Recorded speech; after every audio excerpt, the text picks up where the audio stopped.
ग्रामपंचायत मार्फत करण्यात आलेले अनेक काम बोगस असल्याचा आरोप करत धर्माबाद तालुक्यातील राजापूर येथील एका तरुणाने अनोखं आंदोलन केले। भोंगा लावून नालीच्या घाण पाण्यात आंघोळ करत तरुणाने आपला रोष व्यक्त केलाय। गावात विकास कामे दाखवून अपहार केल्याचा आरोप विलास शिंदे या युवकाने केला असून याकडे लक्ष वेधण्यासाठी त्याने हे अनोखे आंदोलन केले। याची जिम्मेदारी ग्रामपंचायत घेईल।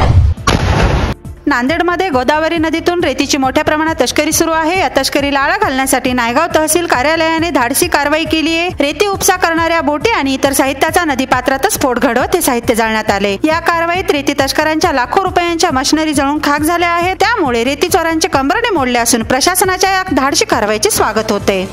नांदेडमध्ये सध्या उन्हाची तीव्रता वाढली आहे, त्यामुळे परिस्थिती अभावी रखरखत्या उन्हात अनवाणी फिरणाऱ्या मंडळीसाठी सामाजिक कार्यकर्त्यांनी पुढाकार घेतलाय। गोपाल चरण सेवा नावाने एक उपक्रम नांदेडमध्ये सुरू करण्यात आला असून जे अनवाणी आहेत अशा गरजू लोकांना पादत्राणे देण्यात येत आहेत। गरिबांना उष्माघाताचा त्रास होऊ नये यासाठी हा उपक्रम सुरू करण्यात आलाय।